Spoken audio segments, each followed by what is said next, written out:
कहानी की शुरुआत में मंगोलिया का एक डेजर्ट दिखाया जाता है जहां पर एक ऑयल कंपनी के कुछ लोग आए थे। इन्हें लगता था यहां पर बहुत सारा तेल होगा, लेकिन जल्दी ही इन्हें एहसास हो जाता है कि यहां पर कोई तेल नहीं है। इसलिए ये लोग अब वापस जाना चाहते थे। इन्हें वापस लाने के लिए कंपनी एक प्लेन भेजती है। इस प्लेन के पायलट का नाम फ्रैंक था और इसके साथ एक को पायलट भी था। अब ये सबके सब लोग प्लेन में बैठकर यहाँ से निकलने लगते हैं। तभी अचानक रास्ते में एक बहुत बड़ा रेतीला तूफान आता है। फ्रैंक का को पायलट उससे पूछता है कि हमें क्या करना चाहिए। फ्रैंक कहता है कि अगर हम लोग वापस गए तो हमें फिर से वहां जाकर फ्यूल का इंतजार करना होगा, क्योंकि हमारे पास इतना फ्यूल नहीं है कि हम दोबारा से प्लेन उड़ा सकें। फिलहाल फ्रैंक प्लेन को और ऊपर की तरफ ले जाने की कोशिश करता है, पर प्लेन में वजन ज्यादा होने की वजह से वो ऊपर नहीं जा पाता। तूफान में उड़ रही रेत की वजह से प्लेन का एक इंजन खराब हो जाता है। अब फ्रैंक कहता है कि हमें इमरजेंसी लैंडिंग करनी होगी, इसके अलावा कोई चारा नहीं है। हालांकि रेत की वजह से फ्रैंक को कुछ भी दिखाई नहीं पड़ रहा था।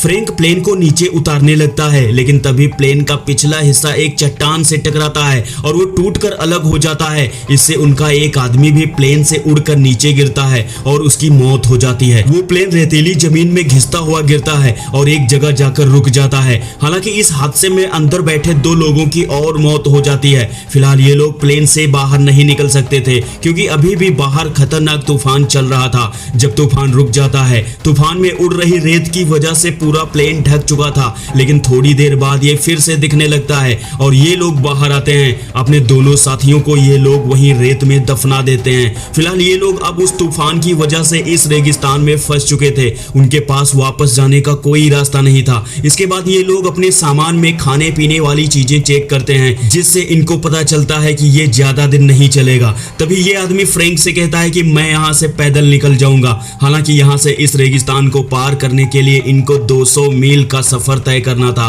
और जो आदमी यहाँ से जाना चाहता था वो ये भी बताता है कि वो पहले एथलीट रह चुका है, इसलिए यहाँ से पैदल जा सकता है। अभी वहाँ पे कोई रेडियो और कंपास काम नहीं कर रहा था। इन लोगों को मदद की बहुत जरूरत थी। अब ये शख्स इससे कहता है कि तुम पागल हो गए हो, ये जुलाई का महीना है और तुम जानते हो रेगिस्तान में इस महीने में कितनी गर्मी होती है और इतनी धूप और गर्मी में तुम ज्यादा दूर नहीं जा पाओगे। लेकिन वो कुछ भी सुनने को तैयार नहीं था। वो कहता है मैं रात में सफर करूंगा। लेकिन जब फ्रैंक उसको समझाता है तब वो आदमी समझ जाता है और पैदल जाने का इरादा छोड़ देता है। फिलहाल रात हो चुकी थी और अभी फिर से भयंकर तूफान आता है।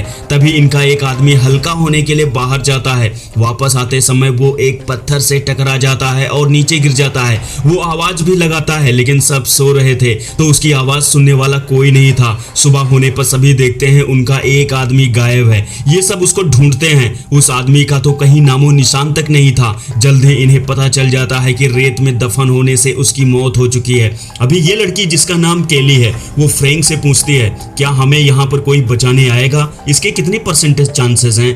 फ्रैंक कहता है कि हम रेगिस्तान के बिल्कुल बीच में हैं और मुझे नहीं लगता कि कभी हमारी इस लोकेशन का किसी को पता चलेगा, क्योंकि रेडियो के सिग्नल्स भी बंद हैं। हमारे पास खाने की सप्लाई भी बहुत कम है। अगर हमने खुद चलना शुरू किया तो हमारा खाना 2 दिन में ही खत्म हो जाएगा। हम बस यहाँ रहकर इंतजार ही कर सकते हैं। फिलहाल यहाँ पर सभी लोगों की उम्मीदें टूटने लगी थी कि इनको यहाँ बचाने भी कोई आएगा। इसके बाद इनमें से 2 लोग फैसला करते हैं कि वो लोग यहाँ से जाएंगे और वो यहाँ से अपने साथ पानी भी ले जाना चाहते थे। पर तभी फ्रैंक कहता है कि तुम लोग यहाँ से पानी नहीं ले जा सकते, और अब पानी को लेकर उन लोगों के बीच लड़ाई शुरू हो जाती है, जिसकी वजह से सारा पानी नीचे गिर जाता है। तभी वहां पर उनके ग्रुप का ये आदमी आता है जिसका नाम एलियट है। वो कहता है मेरे पास एक आइडिया है जिससे हम सब की जान बच सकती है। एलियट कहता है कि हम इस टूटे हुए प्लेन से एक दूसरा प्लेन बनाएंगे। लेकिन फ्रैंक कहता है तुम प्लेन के बारे में क्या जानते हो। वो कहता है मैं प्लेन डिजाइनर हुआ करता था।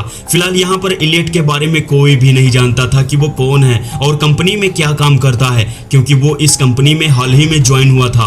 वो अपने बारे में सब कुछ बताता है। उसको काम करते हुए थोड़ा ही टाइम हुआ था। सभी लोग एलियट के बारे में अब जान चुके थे कि वो सही है और अब सभी उसकी बात से सहमत हैं। उसने जो सजेशन दिया सब राजी हो जाते हैं। सुबह उनमें से किसी को उस जगह जाना था जहां प्लेन का टूटा हुआ मलबा पड़ा था, शायद कुछ काम की चीज मिल जाए। केली कहती है कि मैं जाऊंगी उसको ढूंढने के लिए। तब फ्रैंक कहता है रुक जाओ मैं जाऊंगा। इसके बाद वो खुद चला जाता है। वो उस जगह पर पहुंच गया था जहां इनका प्लेन चट्टान से टकराया था और यहाँ पर इनका एक आदमी गिर गया था। उसकी लाश अभी भी वहीं पड़ी हुई थी, पर उसकी बॉडी पर कपड़े नहीं थे और गोलियों के निशान भी थे। तभी वहां पर एक और आदमी आता है और कहता है कि मुझे लगता है यहाँ पर लुटेरे आए होंगे जो इसके कपड़े, घड़ी, पर्स सब कुछ ले गए। फ्रैंक उस आदमी को यहाँ से जाने को कहता है। वो आदमी फ्रैंक से पूछता है कि तुम प्लेन क्यों नहीं बनने देना चाहते हो? तो फ्रैंक कहता है मैं लोगों को झूठी उम्मीद क्यों दिलाऊं, क्योंकि मैं जानता हूं कि प्लेन कभी भी नहीं बन सकता। वो आदमी कहता है देखो, लोगों को हम उम्मीद तो कम से कम दिलवा ही सकते हैं, उम्मीद पर तो दुनिया कायम है। अब उस आदमी की बातें सुनने के बाद फ्रैंक प्लेन बनाने के लिए तैयार हो जाता है। वे लोग अब उसी जगह वापस जाते हैं जहां बाकी के लोग थे। अब ये लोग रात में प्लेन बनाना शुरू करते हैं क्योंकि दिन में इधर बहुत गर्मी थी। लेकिन परेशानी तब खड़ी हो जाती है जब वेल्डिंग करते समय कुछ चिंगारियां इनके फ्यूल टैंक पर गिर जाती हैं जो इन्होंने वहां स्टोर करके रखा हुआ था। इससे बहुत सारा फ्यूल बर्बाद हो जाता है, लेकिन अभी भी थोड़ा फ्यूल बच गया था। अब ये लोग रात की बजाय दिन में ही काम करने का फैसला करते हैं। अब टूटे हुए प्लेन से दूसरा प्लेन बनाने का काम शुरू हो चुका था और अब उसमें एक पर को जोड़ना था। अभी ये लोग बड़ी मुश्किल से उस पर को फिट करने की कोशिश करते हैं। इनका एक आदमी अंदर था लेकिन वो तो बाल बाल बच जाता है, लेकिन उस पर को फिट कर दिया गया था।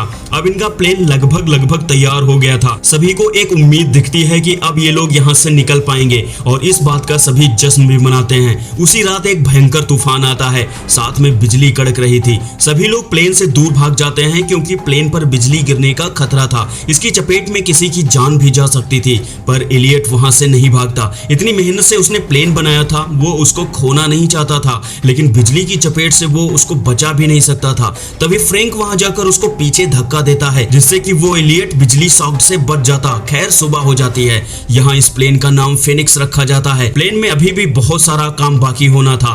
जहाँ पर ये लोग थे उसे कुछ ही दूरी पर लुटेरों ने अपना टेंट लगा रखा था जो रेगिस्तान में फंस जाने वाले लोगों को लूटते थे और उन्हें मार भी देते थे।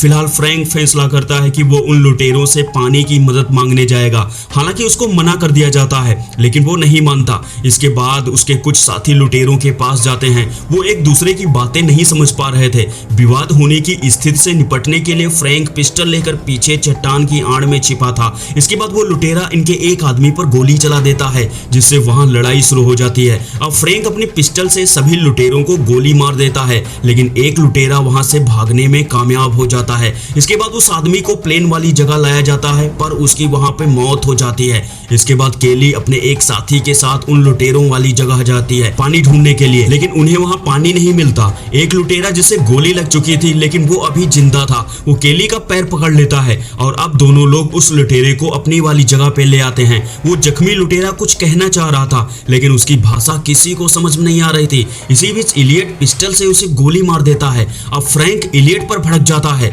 इसके बाद फ्रैंक और इलियट के बीच बहस शुरू हो जाती है। गुस्से में आकर फ्रैंक उसे घूसा मार देता है, वो जमीन पर गिरता है। अब इलियट इस बात से बहुत ज्यादा नाराज हो गया था, वो चुपचाप बैठा होता है। बाकी लोगों को पता था अगर इलियट प्लेन नहीं बनाएगा तो वो लोग यहाँ से जिंदा नहीं निकल पाएंगे। इसके बाद केली उसके पास जाती है, प्लेन बनाने के लिए रिक्वेस्ट करती है। वहां बैठे बाकी लोग भी उससे रिक्वेस्ट करते हैं। इसके बाद फ्रैंक भी पास आकर उससे रिक्वेस्ट करता है। अब इलियट प्लेन बनाने के लिए एक बार फिर जुट जाता है। इसके बाद प्लेन बनकर तैयार हो जाता है और इस प्लेन का नाम रखा जाता है फिनिक्स। अब फ्रैंक को इलियट के बैग में से एक किताब मिलती है जिसमें खिलौने वाले प्लेन के डिजाइन थे। उसे लग रहा था इलियट ने उन लोगों को बेवकूफ बनाया है और एक बार फिर से उनकी उम्मीदें टूट जाती हैं। वे सब इलियट पर गुस्सा करते हैं और ये आदमी पिस्टल लेकर इलियट को गोली मारने ही वाला था, लेकिन तब तक तेज हवा आती है। हवा की वजह से प्लेन थोड़ा सा ऊपर उठता है। इसे देखकर सबकी उम्मीद फिर से जग जाती है। शायद ये प्लेन हवा में उड़ सकता था, लेकिन हवा में उड़ रही रेत की वजह से पूरा प्लेन रेत में धंस जाता है।